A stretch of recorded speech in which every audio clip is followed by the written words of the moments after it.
If you want more people to love your book, you need better story structure. But that's not entirely true, because a great character can overcome mediocre structure. Today, you'll learn how to develop a rich character that people love. And when people love your character, they'll look past other issues. A well-crafted backstory can add depth and dimension to your character, making them feel more real. Backstories don't need to be complicated and take a long time. My first character took weeks to develop. Now I know there's a better way. This is part 1 in a 4-part series about character development. So let's get started. Backstory is the history of your character before you have the story that happens. And it influences their decisions and their relationships throughout the story. So why do backstories matter? Well, they create a context for your character's actions, reactions, and motivations. So a character with a traumatic past will act differently and react differently when there's conflict than a character with a supportive upbringing.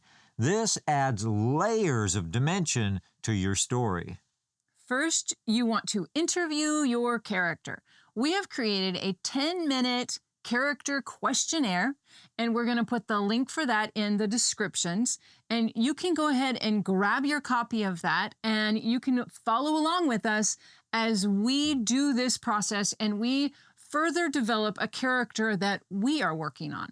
This new character we're working on is going to be in book 4 of the Electrical Saga. So we're going to take this, apply it in that book that we're currently working on. Hey, if you haven't checked out book 1, The Uprising in this series, it's released right now and you're missing out. It's a great story. Good. So there's a link below if you're interested.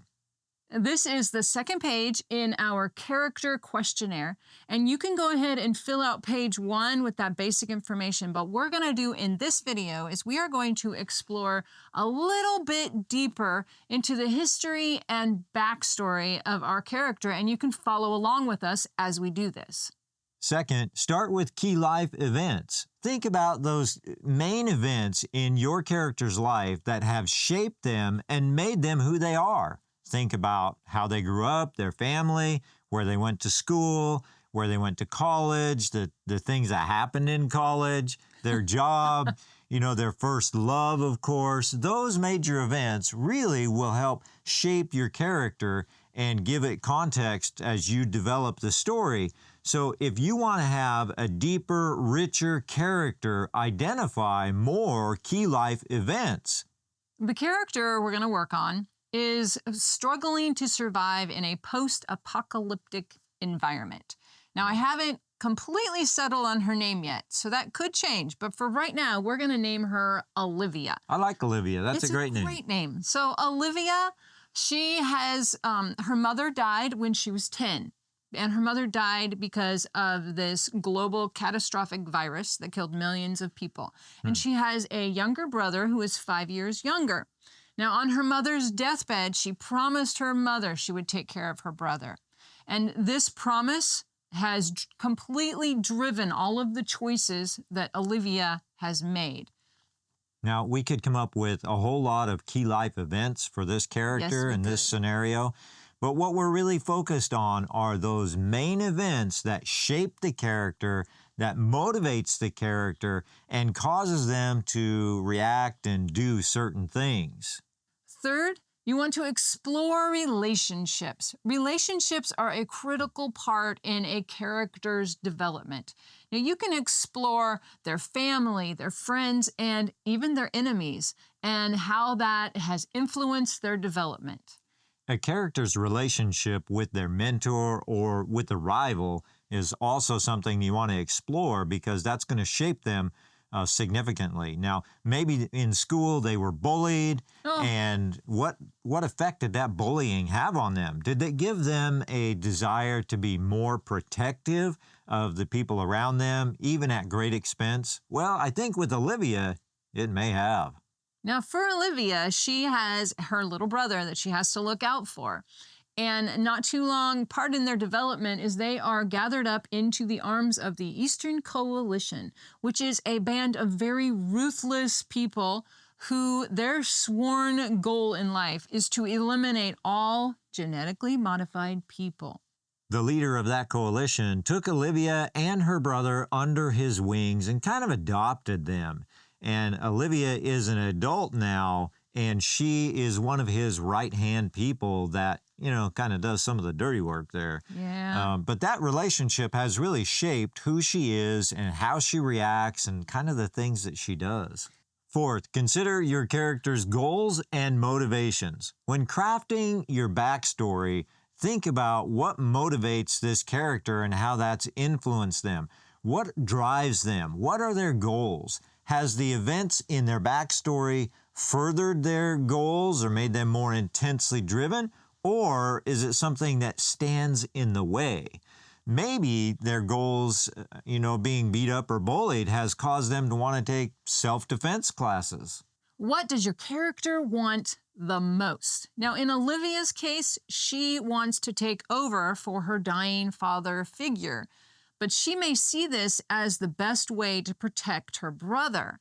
Now, another ramification of those two goals is that she wants them both to approve of her choices and her actions. And this can become even more complicated if the brother disagrees with the brutality around him. And this type of, kind of hidden motivation really sets the stage for developing more conflict between the siblings in this case, or between your characters, and develops a much richer story and backstory for you to build on, and then you can reveal bits and pieces as you move forward. And fifth is use cultural and societal context. So whatever the environment is, the culture or the society that your character grew up in, that's going to shape their worldview. And that is going to add layers of contextual layers to your character. Now, whatever the culture and their upbringing, that's going to impact how they make decisions, how they interact with other characters, and how they interact with your story at large. Now, Olivia and her brother, who doesn't have a name yet, grew up in a culture where there was a mass casualty event that just mass people died.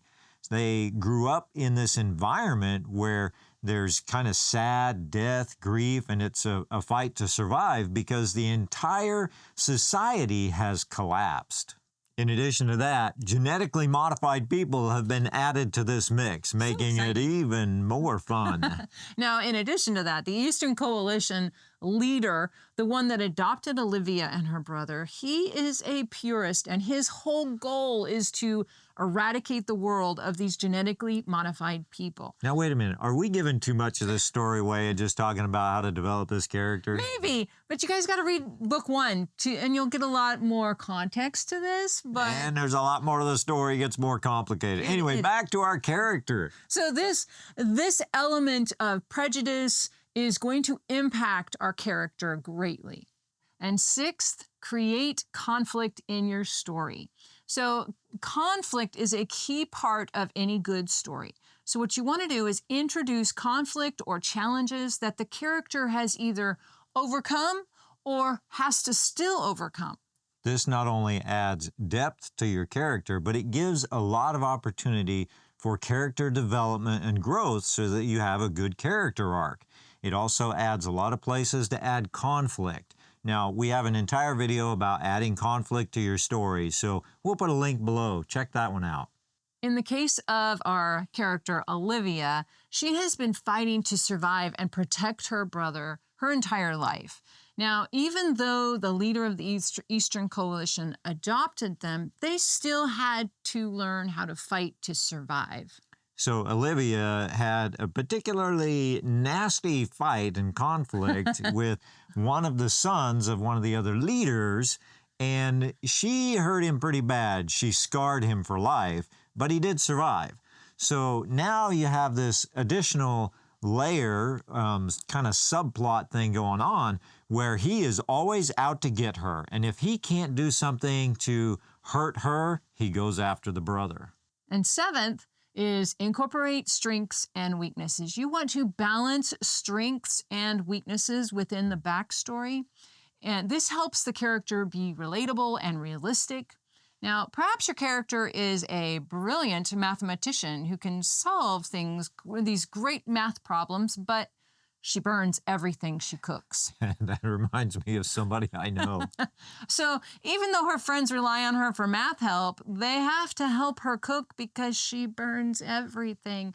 This is a good point to say that nobody's perfect. Now back to Olivia. She is super smart, she's super quick, and she uses her intelligence as a weapon. She runs around trying to tell everyone what to do, how to do it, when to do it, and you know that kind of person, I'm sure.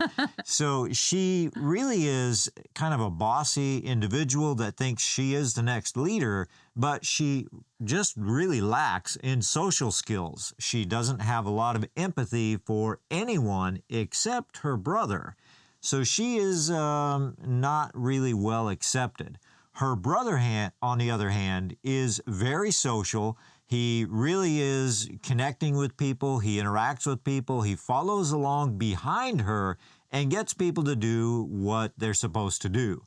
And they like him, right? They like him. They don't like Olivia. In fact, they're nice to her because they have to be, but behind her back, they just hate her. 8th is keep it relevant. So every element in your backstory should be relevant to the main storyline. It should fit your story. So you want to avoid coming up with all kinds of details that just really don't matter to the story. They don't fit the character. This is somewhere where people can really get lost in this whole topic of backstory because they want to create this whole entire life for the character, and you don't need to. You got to stay focused. You want it to stay relevant. So when I was growing up, and an example of this is when I was growing up, the original Cinderella story that I grew up with, where Cinderella and the mice. So why it would not fit the story if Cinderella was afraid of mice? That would be a detail that it wouldn't fit the story. Make sure all of your details, they're relevant to the story and they are good for your character development. And let's not forget Olivia. Now, with Olivia, we could create a backstory element that she hates butterflies. Maybe on the day that she died, a butterfly come and landed on her head and it scared her, so she just hates butterflies. That has nothing to do with the story, and it really is irrelevant, so we wouldn't do that, because if we did, then we would have to create a whole scene connecting the butterflies to something in the story that would make sense. Hey, I got an idea. Maybe we should do that. No. You got to keep it relevant. 9th is revise and refine. Now, as you are writing your story, don't hesitate to revise your character's backstory as you go, because new character developments can happen as you write the story. So keep that character questionnaire handy because you may have to go back and add some stuff to it. And that's one of the fun things about writing, right? It's part preparation and part discovery and adventure. And so don't be afraid to go back and rewrite and add elements. Just make sure that they're consistent in how you're adding them and all of the other parts of the book, because it's a chain effect. So keep that questionnaire handy and use that. It'll help you. If, as I'm writing Olivia's story, I discover, you know what, she has a love of reading. So I would want to make sure to make a note of that in her character outline, and so that I don't forget that, and I can use that small detail to help propel the story forward. Let's look at some examples of compelling backstories in popular characters. Batman, for example. Bruce Wayne's tragic loss of his parents really compelled him to aim towards justice, to strive towards justice, and it made him kind of a compelling, deep, and driven character. And let's not forget Katniss Everdeen, Oh boy, here one we of go. my favorites. Her struggles in District 12 and the loss of her father made her, it shaped her into a very protective character. And you see that throughout the book. A compelling backstory can transform your character from flat to dynamic, and this will overcome many other issues in your writing because people will fall in love with your character. They will relate with them, they'll connect with them, and they'll want to keep reading because they care about the character. Now, if this video was helpful, you want to check out this next video about interviewing your character. And make sure that you subscribe so that you don't miss part 2 in this character development series. So drop us a comment, let us know what kind of backstories have you written that you really liked or maybe that you struggled with. We would love to have your insight. We'll catch you in the next video.